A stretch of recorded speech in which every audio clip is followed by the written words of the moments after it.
Amigos espectadores de Bings Televisión, bienvenidos un día más aquí a la televisión en libertad, como últimamente venimos reclamando. Está guapo que a estas alturas del siglo aún queden y reivindique uno espacios en libertad. Este es uno.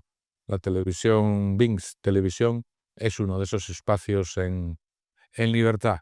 Bienvenidos, como digo, a Bings Televisión, bienvenidos aquí al Alderique, el programa que hacemos todos los viernes, y hoy, por una excepción, dada la excepcionalidad y valga la redundancia en este caso de la persona o el personaje que tenemos con nosotros, pues pues lo hacemos en el día de hoy, jueves.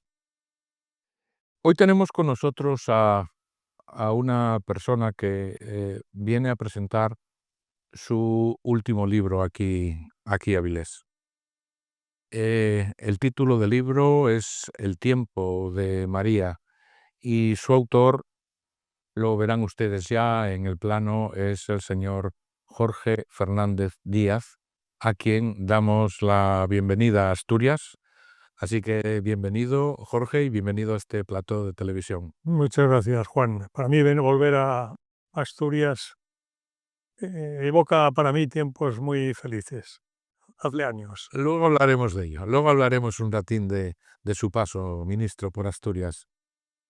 Nuestro agradecimiento al 33400 y al agua de Fuensanta, nuestros patrocinadores. Vamos a ver si evocamos hoy aquel programa en el que el señor Jorge Fernández colaboraba con nosotros, mandándonos sus comentarios nocturnos, y que él llamó y que se quedó ahí, y lo acuñé como cosa nuestra. No sé si recordará el ministro que lo llamaba un oasis de paz en la noche. Empezábamos a las 12 de la noche, terminábamos a las 2 de la madrugada. Lo recuerdo muy bien. Y dice: estoy encantado de mandarte el comentario semanalmente y aquel oasis de paz. Bueno, pues este es otro oasis de paz. Siéntase usted cómo se sentía en aquel entonces en la radio.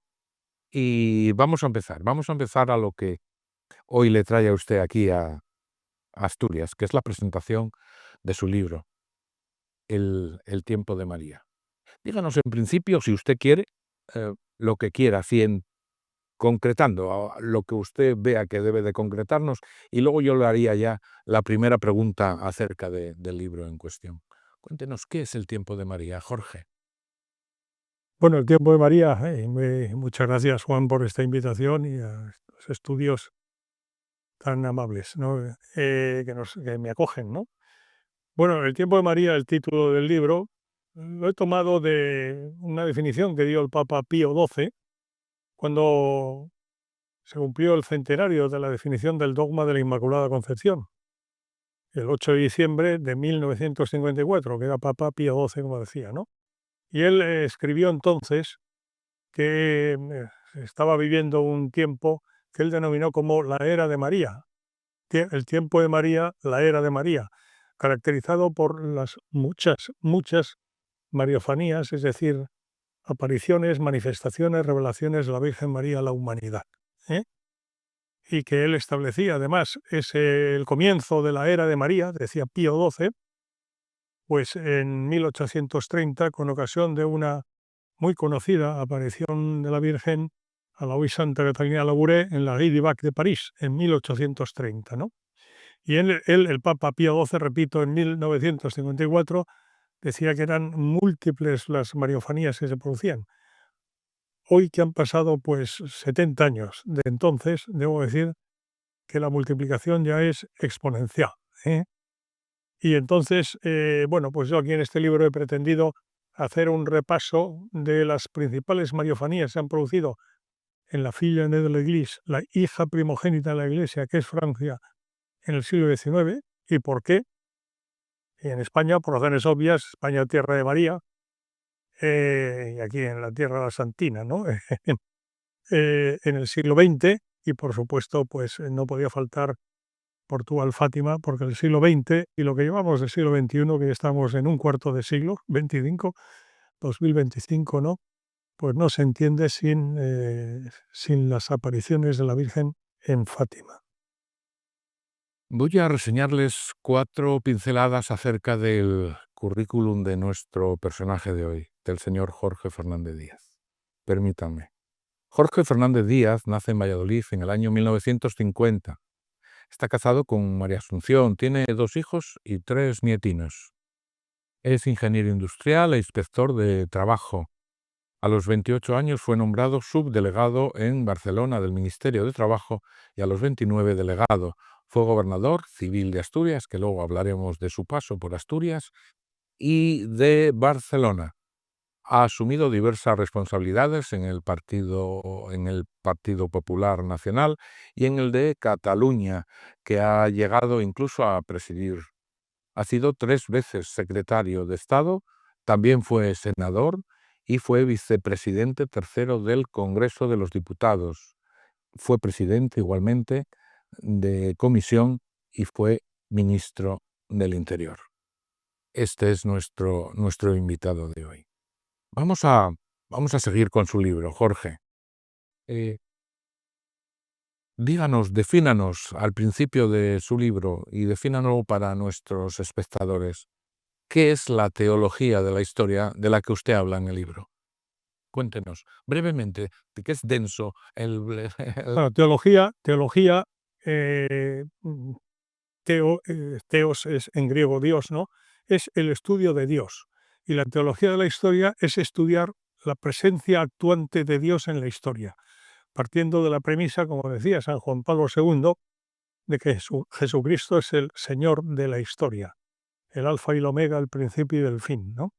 Y por tanto lo que se pretende es escrutar esa presencia actuante del brazo de Dios en la historia y teniendo presente además que Dios ha decidido que en estos tiempos, luego comentaremos por qué, tan complicados, complejos, pues la Virgen, Madre de Dios y Madre nuestra, se presenta y se aparece tantas veces y con tanta frecuencia a la humanidad.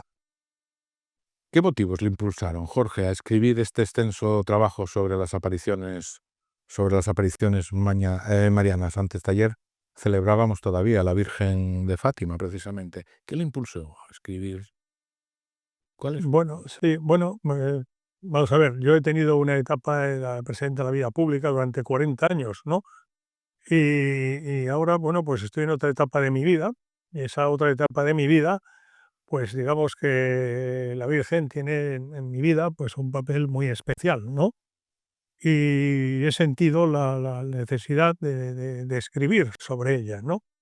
Y debo decir además, porque, en fin, para ser justo, hacer justicia y, y decir la verdad, que aunque yo eso lo tenía dentro de mí, si no hubiera sido por una mujer, Marta Moreno Candel, que es la editora de la editorial que ha hecho es el libro, la editorial Nueva Eva.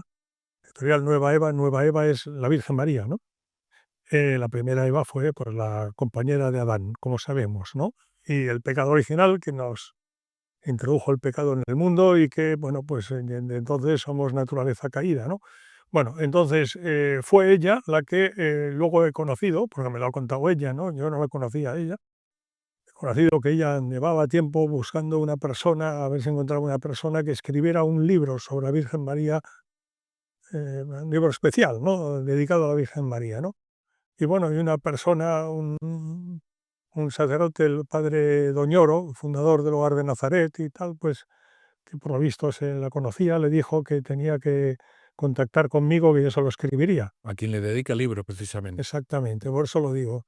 Debo decir que yo de eso no sabía nada, o sea, ni el padre Doñoro ni Marta Moreno, a quien yo no tenía el gusto de conocer, había hablado de esto con ellos, ¿no? Pero bueno, en fin, pero la providencia sin duda proveyó y efectivamente, por eso les he dedicado un libro a ellos, porque además digo, sin su colaboración y ayuda, esta obra no sería una realidad de hoy, porque Marta ha hecho un trabajo extraordinario, tiene la paciencia de leerse multitud de artículos míos, de escuchar conferencias, entrevistas, etcétera, para ello, ¿no?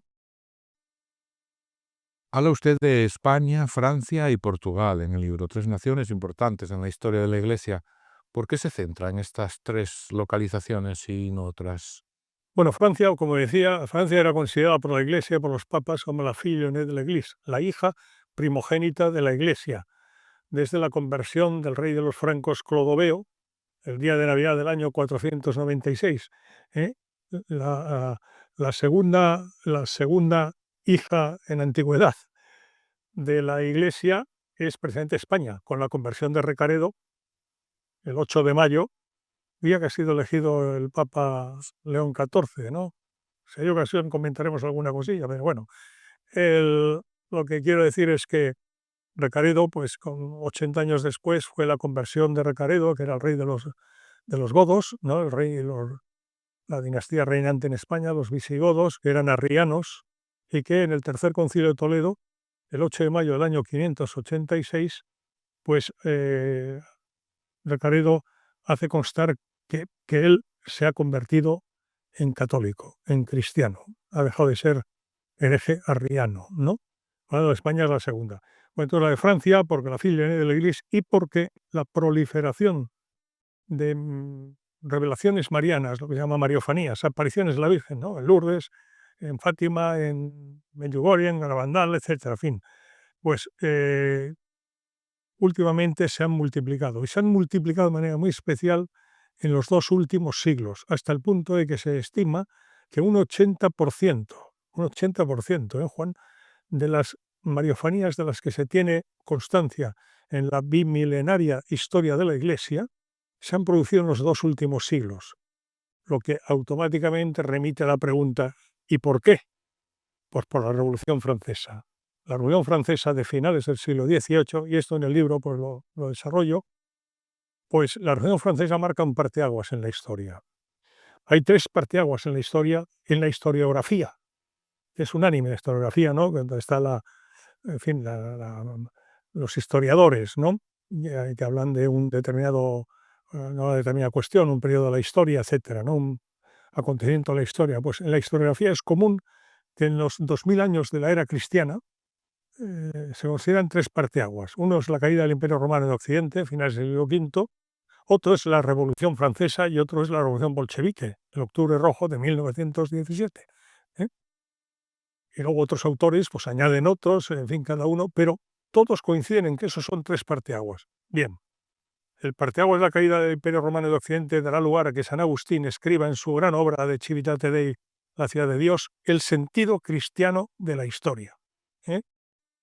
La Revolución Francesa, desencadenada, como sabemos, en 1789, hace que la sociedad, que durante la considerada, denominada también Edad Media, la cristiandad de 1000 años, de finales del siglo V, la caída del Imperio Romano de Occidente que comentábamos, hasta finales del siglo XV, que comienza la evangelización de América por España, o si se quiere, algunos discrepan ahí, pero son 20 años de diferencia, que en 2000 no es nada, ¿no? Pues unos pocos años después, con el cisma luterano, que es 1517.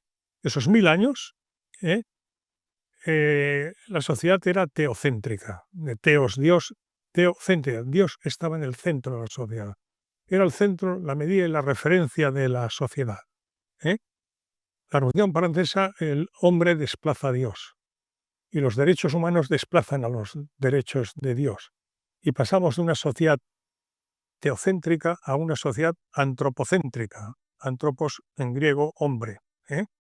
Y entonces, hablando de lo humano, pues el examen de final de curso o de final de carrera para aprobar la asignatura o la carrera, pues se hace más difícil. De vivir en una sociedad donde Dios es el centro, la medida de referencia de todas las leyes, etcétera, etcétera, a una sociedad donde se ha desplazado de manera importante a Dios, ¿no? Y entonces, pues, ¿qué hace Dios? Pues envía como embajadora plenipotenciaria a su madre y madre nuestra, la Virgen María. Y el 80%, repito, de las mariofanías se producen por ese motivo en los 2 últimos siglos. Y Francia, pues la Revolución Francesa, la Virgen, madre de la Iglesia, pues a su hija primogénita, Francia, la fille aînée de l'Église que comentábamos, ¿no? Pues viene a Francia en el siglo XIX de manera muy especial, con una sucesión de mariofanías muy reveladoras que comentamos ahí. España, analizo el siglo XX. España, pues porque es España, ¿no? Y además es tierra de María. Así la definió San Juan Pablo II y otros papas y padres de la Iglesia, ¿no? España, tierra de María, y es España. Y luego Fátima, Portugal, pues porque, como decía antes, Fátima, sin el conocimiento de Fátima, no se explica y ni se entiende debidamente la historia del mundo del siglo XX y lo que llevamos del siglo XXI. Quiero decir, y ya me callo, querido Juan, que estamos con el tema de Rusia, Ucrania, la guerra, que sea una tercera guerra mundial. Debo decir que Rusia y la guerra remiten a Fátima. Y que si se hiciera caso de lo que la Virgen dijo en Fátima, pues ni hubiera venido en su día la Segunda Guerra Mundial, ni ahora estaríamos como estamos.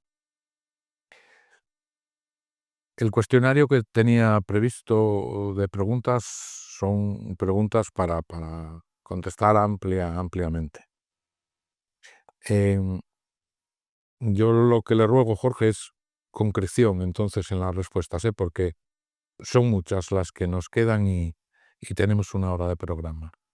Dígame una cosa, ministro, sobre la tercera parte del no correcto llamado secreto de Fátima. ¿Ha dicho la Iglesia al final todo lo que tenía que decir al respecto de esa cuestión o queda algo? Hay un debate abierto al respecto y es un debate que tiene fundamento. Me explico. El conocido como tercer secreto, o tercera parte del secreto, hace referencia al único mensaje de Fátima, reconocido por la Iglesia, que ese mensaje dio la Virgen de Fátima el 13 de julio de 1917 a los 3 pastoriños, Francisco, Jacintita, hermanos pequeñitos, hoy canonizados, y Lucia, ¿no? Y luego pues, se ha hablado de 3 partes y 3 secretos en la medida en que la Virgen primero les dijo a los pastoriños que no contaran hasta que ella se lo dijera. Y a medida que la Virgen les autorizaba que ya lo podían hacer público, pues dijo, pues primera parte, segunda parte y tercera parte, ¿no? La tercera parte, el secreto de la Virgen le dijo aquí cerca en Tui, el 13 de junio el 3 de enero del 44 a Lucia, a la hermana Lucia, que lo escribiera y que se diera a conocer en 1960. Acabó el año 60 y no se dio a conocer. Y se dio a conocer en el año 2000 por iniciativa del Papa Juan Pablo II. Y conviene, yo lo destaco mucho en el libro, porque la vinculación de Juan Pablo II, San Juan Pablo II, con Fátima es muy estrecha a partir del momento en que, como sabemos y como él remarcó además, tenía que producirse el atentado que sufrió, el atentado terrorista que sufrió pues en la Plaza de San Pedro, con la fecha de la Virgen de Fátima, porque fue el 13 de mayo del año 1981. Y entonces el Papa, en el año 2000, fue a Fátima, ahí estuvimos muchos, también entre los miles que había, y beatificó a los pastoriños, y anunció que pronto se daría a conocer el tercer secreto. Tercer secreto, el entonces cardenal prefecto de la Congregación para la Doctrina de la Fe, Joseph Ratzinger, luego Benedicto XVI como Papa, ¿no? Pues lo dio a conocer el 26 de junio del año 2000, y como dijo el Papa, él se ciñó al comentario teológico del mensaje que se había dado, se había hecho público, ¿no? ¿Por qué lo digo? Porque, y aquí empieza el debate, lo que ha dado a conocer la Iglesia es el texto correspondiente a la definición que de la visión que tuvieron los pastoriños el 13 de julio del 17, pues ella dio. El mensaje dado a conocer es la descripción de la visión. Pero, y aquí empieza la controversia, no consta palabras de la Virgen respecto a cuál es la interpretación que había que dar de esa visión. Me explico, ¿no? Sí. Porque cuando se dio a conocer el primer y segundo secreto, o primera y segunda parte del secreto, pues había una visión, cuentan los pastoriños, ¿no? Que ese día se le reveló pues el infierno en llamas, y en fin, una descripción. Y esa descripción con las palabras de la Virgen explicándole que lo que habían visto era el infierno, etcétera, etcétera, etcétera, fue lo que constituyó el primer y segundo mensaje, o el primer y segundo secreto. Es decir, que había una visión y la explicación dada por la Virgen del significado de la visión. Y en la tercera parte, sin embargo, solo hay visión, porque lo que se conoce, obviamente, no es un vídeo, sino una descripción, la descripción narrada, escrita por Lucia, la hermana Lucia. Pero insisto, no existen palabras de la Virgen que describa el significado que hay que dar a esa visión. Está claro. Y a partir de ahí, pues se ha abierto el debate. Ujú. Está claro. Estamos en el siglo XXI. Dígame una cosa, ministro, en relación a hechos relevantes de nuestra historia a nivel global en estos siglos, ¿qué hay de comparable en cuanto al contenido de esas revelaciones y apariciones que usted destaca en el libro y estos hechos relevantes de nuestra historia reciente? A nivel mundial, Sí, bueno, a nivel mundial, yo he dicho antes que la historia del siglo XX no se explica ni se interpreta correctamente sin Fátima. ¿Por qué? Porque la Virgen vino en 1917 a esa pequeña aldea de Fátima, ¿no?, en Portugal, en nuestro vecino a Portugal, y vino en un año muy singular, porque el año 1917 estaba en pleno desarrollo la que conocemos como Primera Guerra Mundial. La guerra había comenzado en 1914, 14, 15, 16, 17, y no había ningún pronóstico ni político ni militar como para pensar que podía acabar pronto. Vino en 1917, por tanto, en un año muy especial. Pero fíjese además, en febrero del 17, cuando viene la Virgen a Fátima por primera vez, el 13 de mayo, ¿no?, en febrero de ese año Estados Unidos ha entrado en la guerra, que hasta ese momento, que iba por su cuarto año, era considerada como la Gran Guerra Europea. Con la entrada de Estados Unidos en la guerra pasa a ser, como hoy la conocemos, la Primera Guerra Mundial. Al mes siguiente, marzo de 1917, el zar de Rusia, Nicolás II, de la multisecular dinastía de los Romanov, de la Rusia de los zares, es derrocado. Es derrocado mediante una revolución liberal masónica. Aprovecho para decir que eso fue en marzo del 17. En octubre del 17, o sea, apenas 7 meses después, en el que ha pasado a la historia como el Octubre Rojo, porque esa revolución se convierte en revolución bolchevique que triunfa y Rusia pasa a ser la Unión Soviética. Y en ese año, con estas singularidades, en mayo del 17 y desde el 13 de mayo del 17 al 13 de octubre del 17, viene la Virgen a Fátima. Y dijo lo siguiente, para que, contestando a la pregunta, ¿no?, que había venido y como había mucha preocupación por la guerra, Primera Guerra Mundial que se estaba desarrollando entonces, y que Portugal había entrado en la guerra el año anterior, 1916, y cada fin de semana llegaban multitud de ataúdes conteniendo los restos de jóvenes combatientes en los frentes, la guerra de las trincheras, los gases, la Primera Guerra Mundial, ¿no?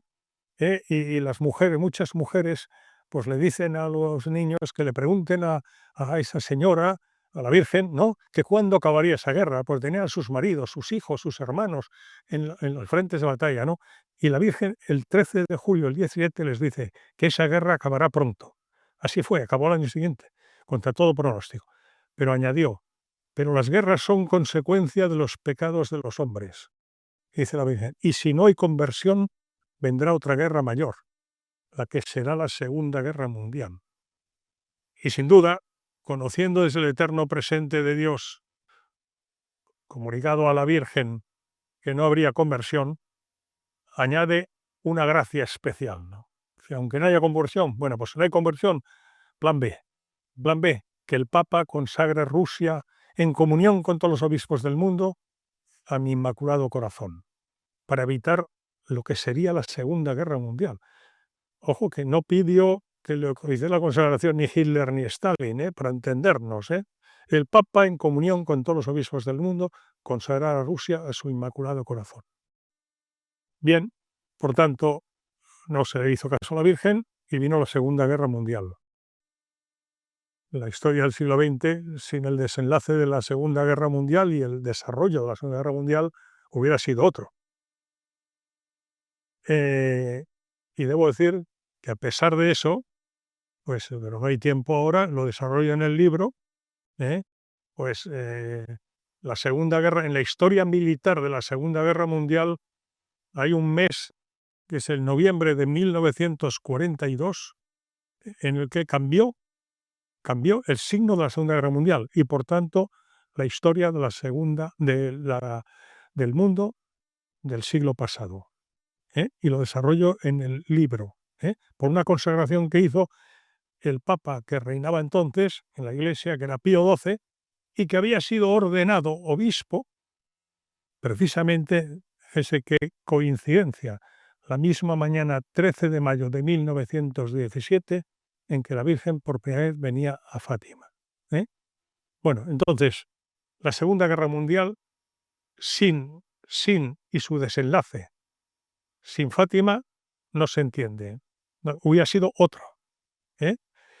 Y por tanto, creo que ese acontecimiento que afecta al siglo XX y lo que llevamos del siglo XXI, insisto, Francisco, el Papa fallecido, hizo una consagración el 25 de marzo del año 2022, después del confinamiento, o durante el confinamiento. Hizo una consagración de Rusia y Ucrania en presencia de la imagen de la Virgen de Fátima en la Basílica de San Pedro al Inmaculado Corazón de María, ¿no? Pero la Virgen pidió más cosas allí en Fátima, que no se está, de carácter espiritual, que no se están cumpliendo. Concluyendo, la Segunda Guerra Mundial hubiera terminado de una manera muy distinta. Hubiera ganado el eje. Ganar el eje significa hubiera ganado el Tercer Reich nazi alemán y el Imperio del Japón, en lugar de ganar como ganaron los aliados. Oiga, Jorge, este libro suyo, El tiempo de María, es un libro que ayude a mantener, después de su lectura, lógicamente, es un libro que ayude a mantener o incluso aumentar la devoción por María, la devoción por la Virgen. Bueno, esa es la pretensión y quiero creer que es así, porque en definitiva lo que comprobamos es que, en fin, que la Virgen María es la mejor madre del mundo, ¿no? ¿Qué no haría una madre por un hijo? ¿Qué no hace una madre por un hijo si ve que va por mal camino? Pues la madre mejor del mundo es la Virgen María, Madre de Dios y Madre nuestra, y como ve que vamos por mal camino, pues viene un día sí, otro también, y en fin, leyendo ese libro, pues me permito pensar que efectivamente, porque es un libro de la Virgen, ¿no? Pues que me permito pensar que efectivamente no solo se mantiene la devoción, sino que se incrementa la devoción por la Virgen, sobre todo viendo que en estos tiempos, como he dicho, de estos 2 últimos siglos, que el mundo va por en fin, un proceso de descristianización demasiado sensible y increscendo, pues que si no fuera por la Virgen, pues y que por algo está viniendo la Virgen sin parar para intentar que sus hijos, que somos nosotros, no vayamos sigamos por ese camino, que es el camino a la perdición. Bueno, pues ahí lo tienen ustedes, el tiempo de María, del señor Jorge Fernández Díaz. Es una lectura, desde luego, recomendable. Vamos a cambiar, si le parece, Jorge, vamos a cambiar un poco el tercio, hablando en términos taurinos. Vamos a hablar un poco de la actualidad, vamos a hablar del Papa, habemus papam. Cuénteme en principio cuál es su opinión así un poco global del nuevo Papa, de León XIV. Cuénteme. Bueno, como Juan, como bien has dicho, y te tuteo porque, en fin, me permite. Yo estoy encantado con que me No, tutee usted. somos amigos desde hace tiempo y tal. Muy bien. Y te lo he preguntado antes de empezar porque, Muy oye, bueno, él te dice me tutearás, pero tú has dicho que no. No, Pues muy, no, en este caso no. pues muy bien. Entonces, hombre, yo debo decir que el Papa León XIV, el cardenal Robert Francis Prevost Martínez, no entraba entre las quinielas de papables, lo cual demuestra que no estamos ante una elección al uso, una elección política, ¿no? Unas elecciones generales, o unas, en fin. Y entonces las quinielas pues tienen en cuenta pues, argumentos y casos, pues, que no son los propios de una elección de quien va a ser, nada menos que el vicario de Cristo en la tierra y la cabeza de la Iglesia, ¿no? Y entonces yo pertenezco a los que yo no tenía, sinceramente lo digo, no tenía puesto el ojo en el cardenal Prevost, en el actual León XIV, ¿eh? Y por lo mismo me he procurado documentarlo rápidamente, ¿eh? Y debo decir que hay una serie de datos a mí que en fin, me provocan una notable esperanza. Debo decir de entrada que es evidente, el Papa León XIV es el 276, perdón, ahora 67, 200, no, ¿no? 257, 250 pues, perdón, Nada, no es pasa que me estoy haciendo un lío no, con los no, con no los pasa números. no. 200, yo creo que es el 266 sucesor de Pedro, Ujú. creo, porque estoy pensando que Benedicto XVI fue el 265, que sumaban 13 el número de Fátima y tiene una singularidad muy destacada. Os regla Y modernitaria. Francisco el 266, luego él es el 267. Perdón, perdón. Ujú. Bueno, el 267, sucesor de Pedro, ¿eh? Quiere decir que comúnmente hablamos sucesor de Francisco, o sucesor de Benedicto XVI, o sucesor de... No, son sucesores de Pedro, y por eso, pues, se van contabilizando partiendo de la base de que el primero, el que hace el número cero, el punto de partida, es Pedro, que fue designado directamente por Jesucristo. Tú eres Pedro y sobre esta piedra edificaré mi iglesia, ¿no? Están los evangelios, ¿no? Pues Pedro fue no el uno, sino el primero, ¿eh? Y a partir de ahí, León XIV es el número 267, ¿eh? Bueno, lo cual pues ya, en fin. Y claro, cuando se dice también, se evalúa que si progresista, conservador, mire usted, esos son categorías y calificaciones políticas al uso, ¿no? Para gobierno, programa de gobierno, para una elección presidencial, una elección general. El programa de la Iglesia, el programa de la Iglesia lo estableció Jesucristo hace 2000 años, ¿eh? Luego es evidente que hay cuestiones de relación con el mundo, pues que están en función de los tiempos, pero la esencia, la doctrina, pues la estableció Jesucristo. Y cuando se habla, por ejemplo, del aborto, y ahora voy a la pregunta directa, se habla del aborto, o se habla de la eutanasia, o se habla de la ideología de género y que sería un signo de apertura al mundo por parte de la Iglesia. Bueno, pues que Jesucristo no fundó la Iglesia para contentar al mundo, sino para salvar al mundo. Es muy diferente. Para salvar al mundo, no para contentar al mundo, ¿eh? Entonces, ni progresista ni conservador. La doctrina de la Iglesia, por ejemplo, en relación con la defensa de la vida desde la concepción hasta la muerte natural, que incluye el aborto o la eutanasia, pues mire usted, eso forma parte de la doctrina de la Iglesia. Y lo mismo el matrimonio, que es entre un hombre y una mujer, ¿no? Etcétera, etcétera. Son cuestiones no mutables. Entonces, el caso de Francisco a mí me ha gustado mucho, de manera muy esencial, que con la denominación de León XIV, su antecesor en el título es León XIII, ¿no? Pues ha demostrado dos cosas, en mi modesta opinión, ¿no? Una, un amor a la tradición de la Iglesia y un amor a la historia de la Iglesia, ¿eh? Luis XIV, perdón, Luis XIV, el rey Luis León XIV, León XIV, ¿no? León XIV, León XIII. Y porque León XIII además es un papa muy significativo, ¿eh? Solo de la multitud de encíclicas que promulgó León XIII, perdón, pues hay dos que destacan sobre las demás. La Rerum Novarum de 1901, que se considera que es la constitución, el fundamento de la constitución social, de la doctrina social de la Iglesia. Y luego la Humanum Genus, ¿no? Género humano, de 1884, que se considera que es, desde el punto de vista del magisterio pontificio, más completo en relación con la masonería y la incompatibilidad de pertenecer a la masonería y ser católico. Eh, Esas dos encíclicas son muy significativas en el mundo actual. La doctrina social de la Iglesia, muy necesaria, por supuesto en todo momento, pero en estos tiempos de manera especial si cabe, y por supuesto la referencia a la masonería. Y por último, una no mera coincidencia que definió Juan Pablo II. Fue elegido el 8 de mayo. El 8 de mayo, hasta el Concilio Vaticano II, era la fiesta de San Miguel Arcángel. Y el Papa, León XIII, tuvo una revelación mística, que está en la historia de la Iglesia, en donde vio a los multitud de demonios atacando Roma, y cuando parecía que iba a caer Roma, que entonces era capital de los Estados Pontificios, bueno, sobre la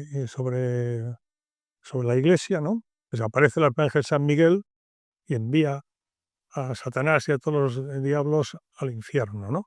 Se retiró transformado a escribir lo que hoy conocemos como oración de San Miguel Arcángel y que hasta el concilio se establecía que se rezara al acabar todas las misas, ¿no? Bueno, pues he leído y he contrastado que no es un fake, que es cierto, que la misma tarde de su elección, León XIV convocó a la Guardia Vaticana. No hay precedente en la historia de los papas, ¿eh? Convocó a la Guardia Pontificia,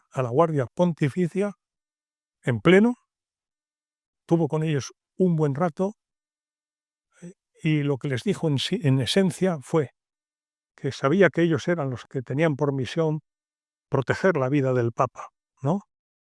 Y que él quería trasladarles a ellos su gratitud, su confianza, pero que a su vez les pedía que se encomendaran cada día y encomendaran a la Iglesia a San Miguel Arcángel.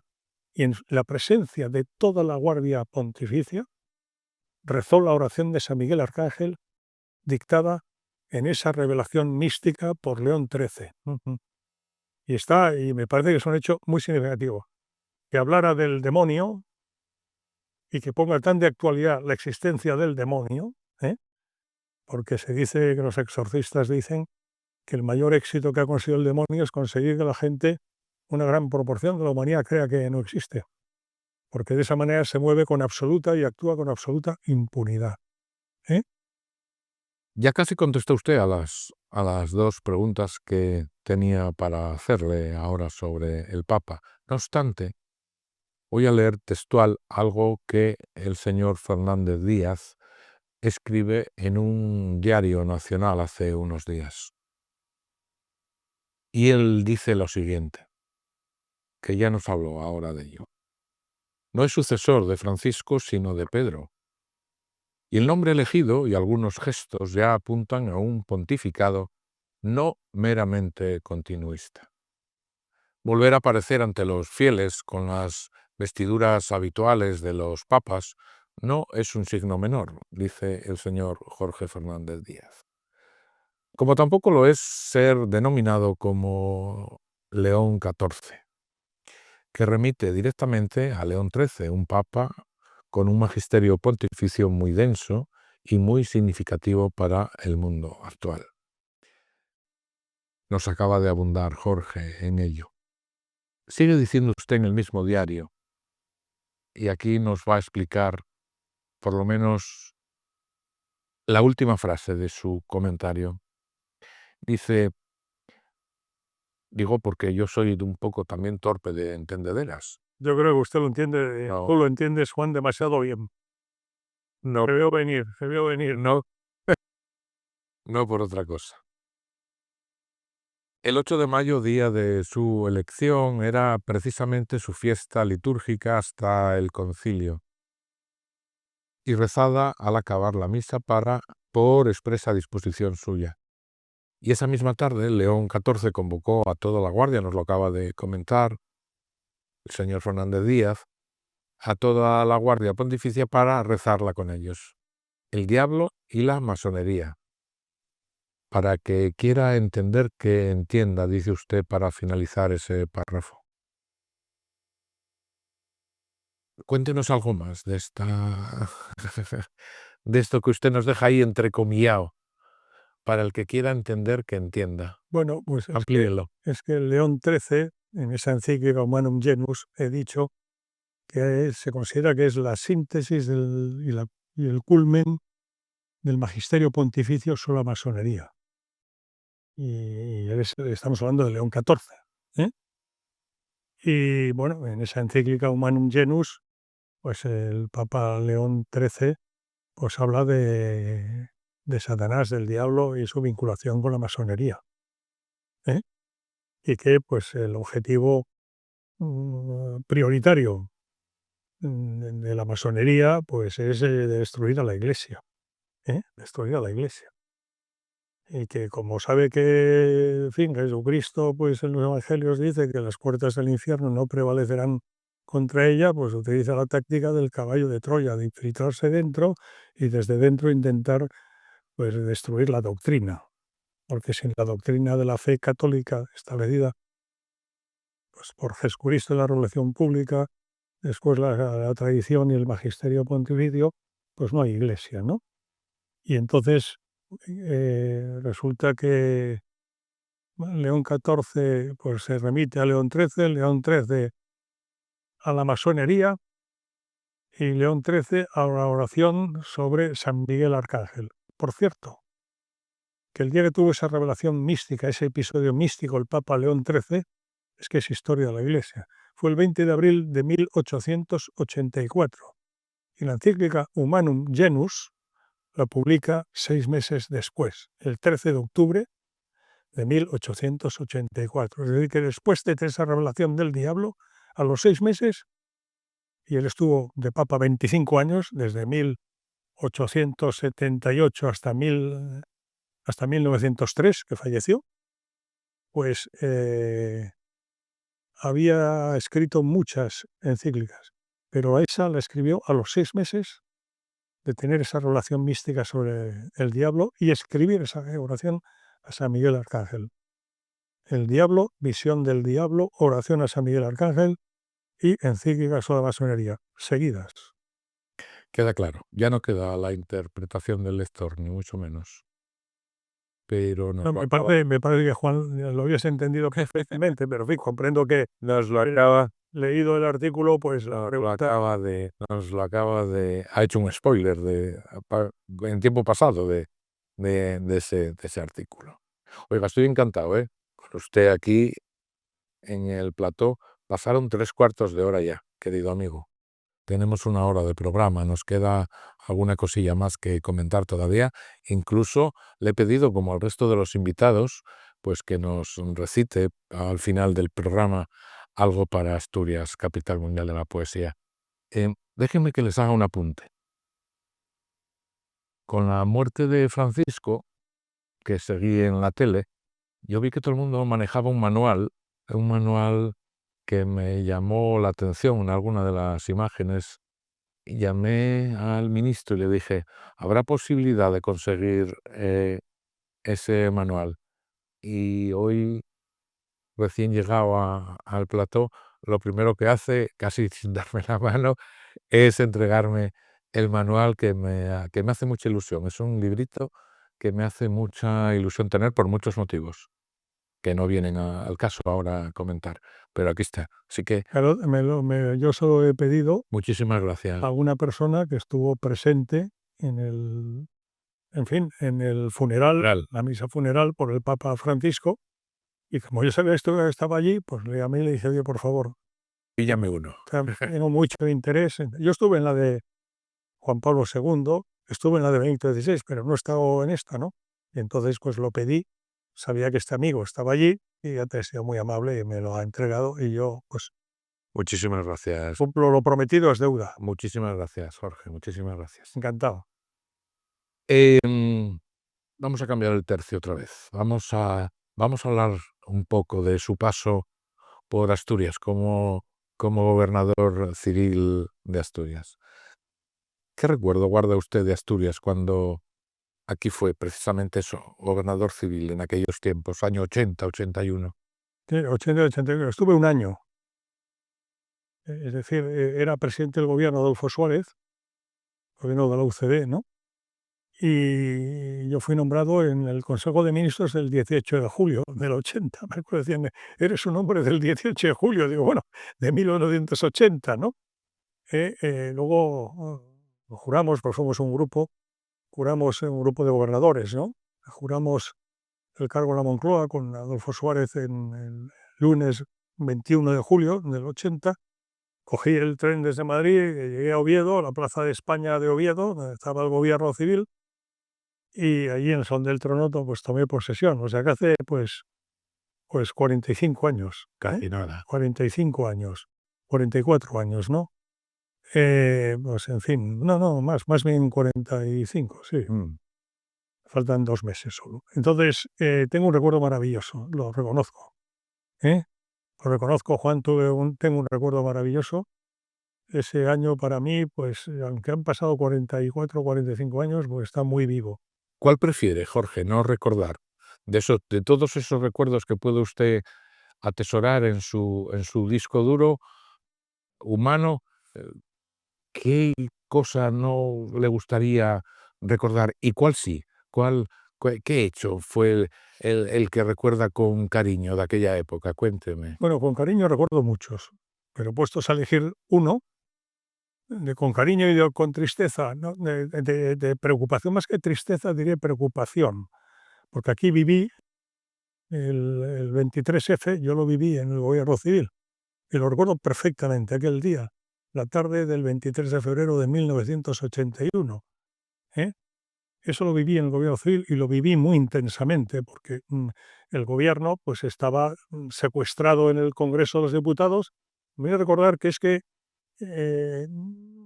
cuando entró Tejero en el Congreso y demás, era el momento que se estaba votando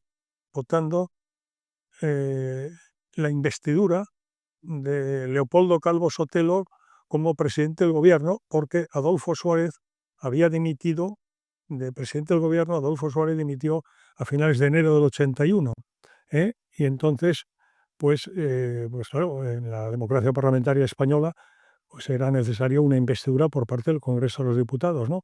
Y la entrada en el Congreso se produjo en el momento en que se estaba pues votando en votación pública y por llamamiento la investidura del presidente Calvo Sotelo, ¿no? Y eso, pues eso, tengo muchos recuerdos de esa jornada.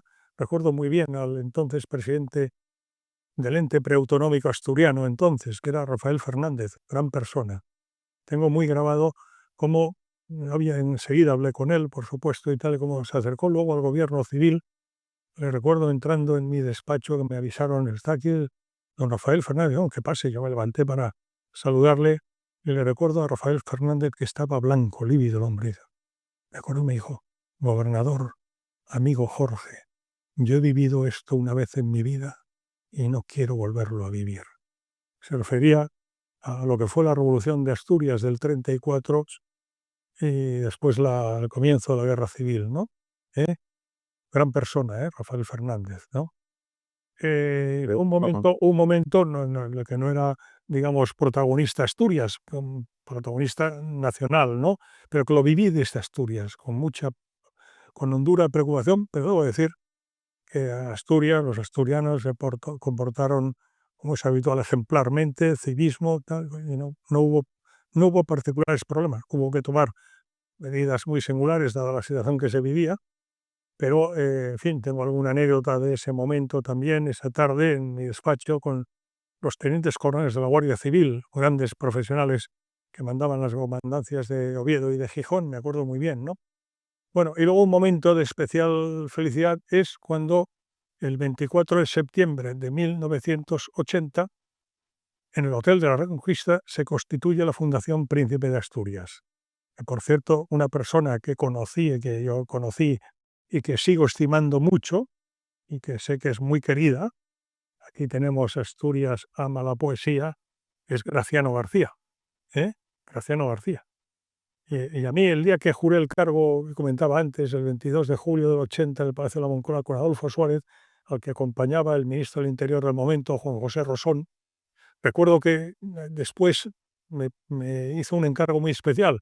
Me dijo que había un proyecto para el que la Casa del Rey tenía mucho interés y que él también, él era el presidente del gobierno, ¿no?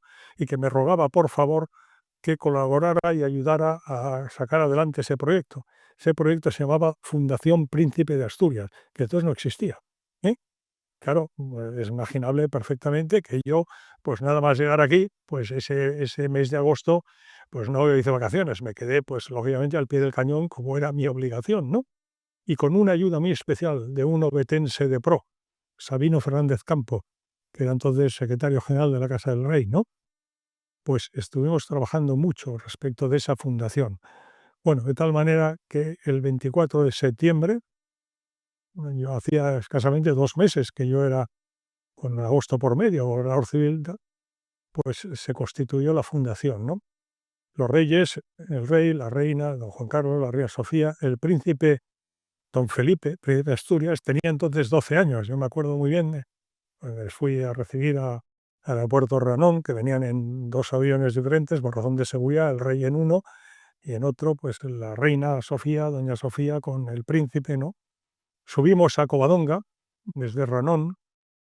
Si va a Covadonga verá una placa, enfrente, saliendo de la puerta de la basílica, enfrente hay una placa de fecha 24 de septiembre del 80, que la inauguró el príncipe Felipe con 12 años en ese momento, y que dice: Su Alteza Real don Felipe, príncipe de Asturias, visitó este santo lugar en compañía de sus majestades los reyes, tal, tal, y evoca ese momento, ¿no?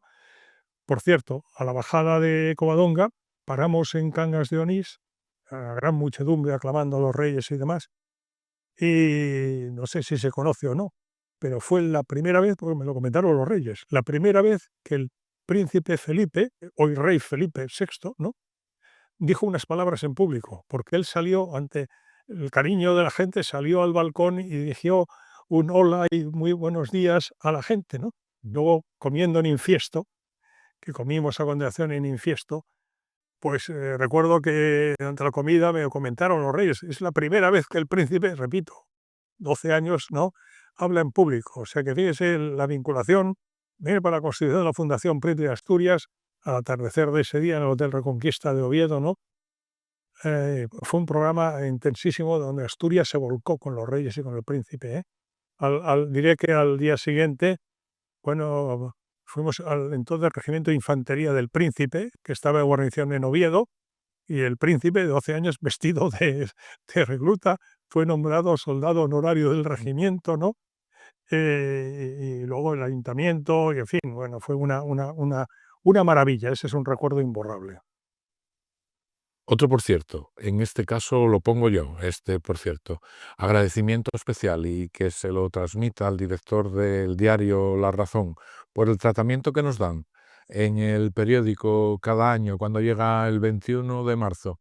Mm, Lo hago en nombre de Graciano, porque sé que es así, porque lo hemos comentado muchas veces, y por supuesto en el mío propio cuando cada 21 de marzo me atiende usted al teléfono con mi cosa de turno. Pues yo se lo traslado con mucho gusto al director Paco Maruenda y al presidente de La Razón, un magnífico amigo también, Mauricio Casals, ¿eh?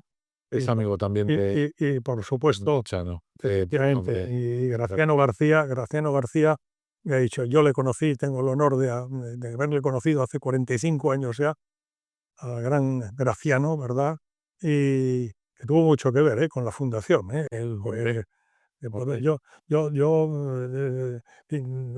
doy fe de la enorme influencia positiva, de Graciano García para que hoy sea, pues, la Fundación Princesa de Asturias, ¿no? Pero esa institución se vincula de una manera tan estrecha a la monarquía hispánica con el Principado, pues, tiene en Graciano García un gran valedor, ¿eh? Muy bien.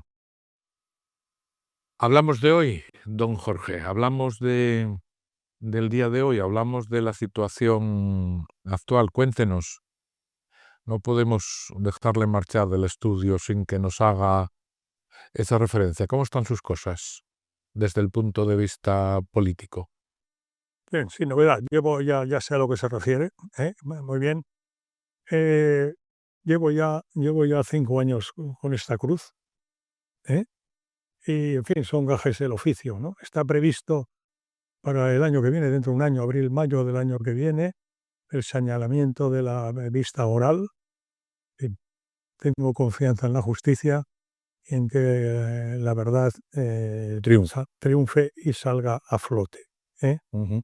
Gracias por el interés.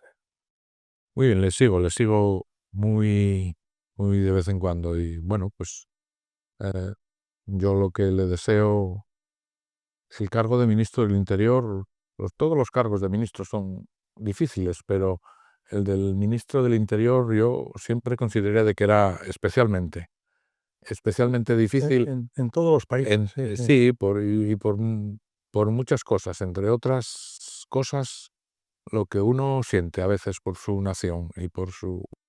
Bueno, yo debo decir una cosa, además en reconocimiento público, ¿no?, de la profesionalidad de los cuerpos y fuerzas de seguridad del Estado que tenemos en España, ¿no?, la Policía Nacional, la Guardia Civil, ¿no? Yo tengo el honor, porque no fue sino por la profesionalidad, de que en los 5 años que tuve el honor de ser ministro de Interior del Gobierno de España, pues no hubo ningún atentado con víctima mortal, ni víctima de ni heridas de ningún tipo, ninguno. El Daesh, el Estado Islámico, emergió con el atentado de Charlie Hebdo en París en enero de 2015. Yo recuerdo muy bien las fechas y los momentos esos, ¿no? Yo fui a París a continuación y tal. El atentado a la Sala Bataclan tuvo lugar el 13 de noviembre de 2015. El atentado en Bruselas, capital de las instituciones europeas, ¿no?, del aeropuerto y del metro, de tal, atentado del 22 de marzo de 2016 en Bruselas, después en Alemania y por el sur también, y por el sur, me refiero al norte de África, ¿no? No hubo ni un solo atentado en España con víctimas, ni uno solo, ya no de ETA, sino del Daesh. Y eso pues no deja de ser una satisfacción y un agradecimiento, repito, a la profesionalidad de nuestra Policía Nacional y nuestra Guardia Civil. Pues queda dicho su actual situación. Hemos llegado casi al final, señor Fernández Díaz. Vamos a hacer ahora una pausa para la publi. Me pasó esta hora volado. No sé usted, pero a mí me pasó volado. A mí también, ¿eh? ¿Sí? Es que estuvo a gusto entonces. Sí, hombre, claro, por supuesto. ¿Estuvo en otro oasis de paz al final o...? Pues no, estaba muy a gusto. Repito, estoy muy feliz. He llegado con mi mujer procedente de Valladolid, donde ayer presentamos el libro en Valladolid, Sí. anteayer en Santander, Hoy en Avilés, en Avilés, mañana también en Avilés. la semana que viene otra presentación más en Barcelona. Yo, en fin, la vuelta a España, ¿no? Bueno. Pero Asturias, como digo, me toca mucho el corazón. Es un año de mi vida muy singular. Y fue el comienzo de esos 40 años de mi vida pública, de mi vida política, ¿no? Pues por lo que a mí me toca de asturiano, muchísimas gracias por ese sentimiento hacia esta patria pequeñina. Vamos a hacer esa pausa de publi. Vamos a meter el anuncio de Fuensanta, precioso. Le va a gustar cuando lo vea en la tele. Un anuncio precioso de Fuensanta. Y el de Asturias, capital mundial de la poesía. 2 minutos, volvemos para el bloque poético.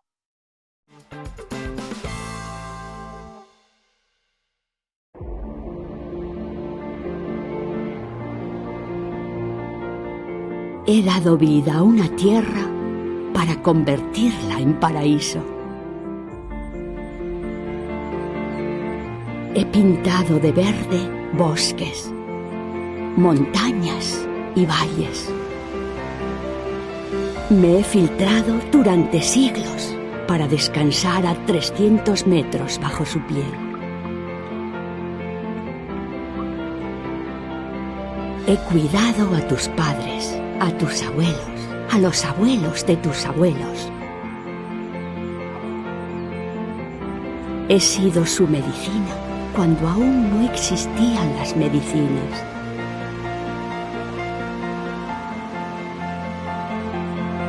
Y hoy veo la luz para seguir viviendo en ti. Soy agua de Fuensanta, el agua del paraíso desde 1846.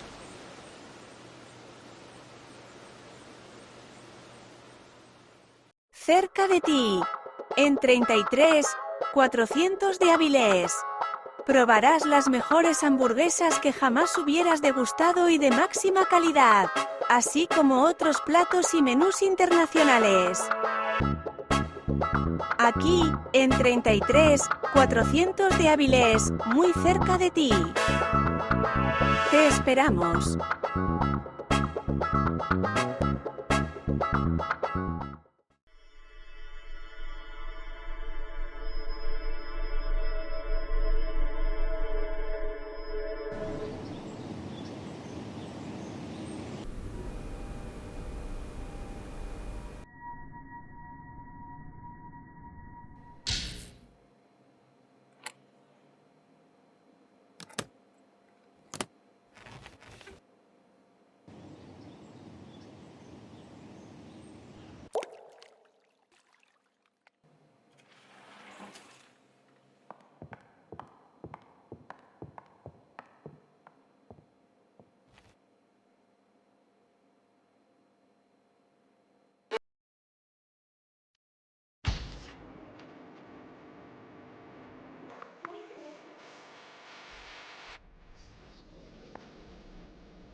Bueno, pues hemos vuelto ya de la publi.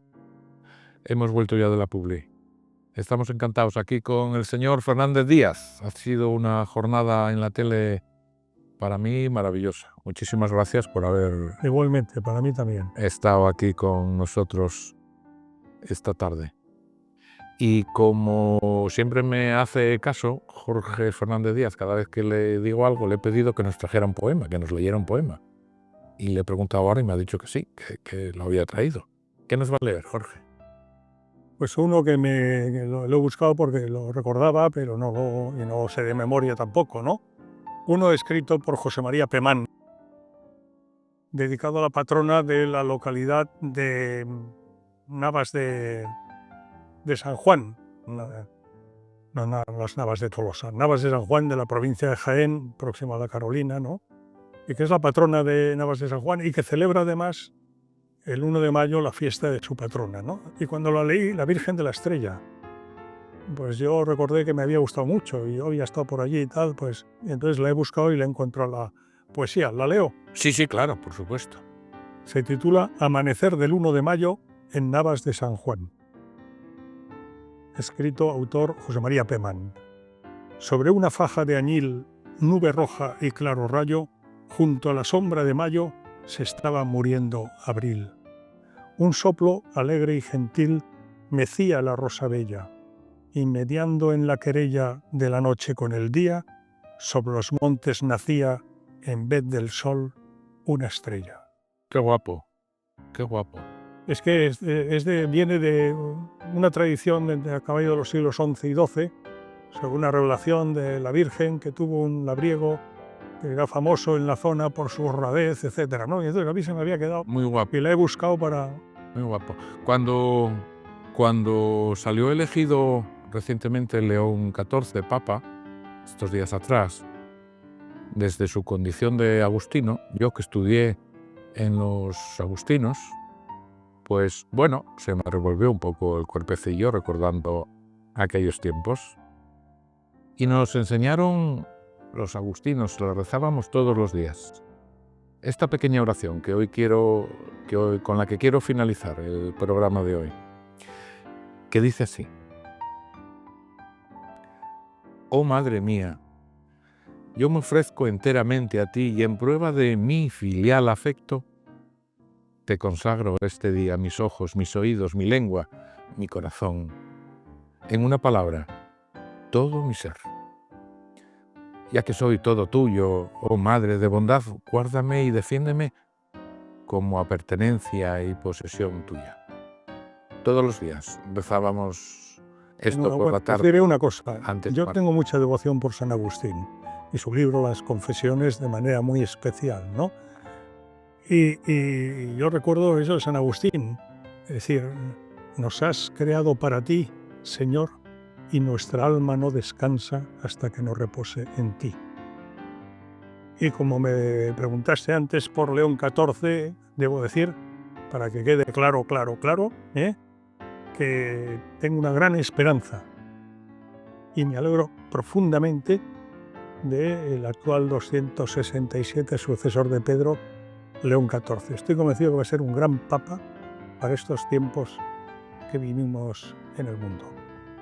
Señor Fernández Díaz, muchísimas gracias. Nada, encantado, Juan. Un placer, como siempre, tenerle en Asturias, y a ustedes ya la despedida. Nos vemos, si acaso, la semana que viene, aquí en el Alderique. Así que hasta entonces, muy buenas tardes, amigos.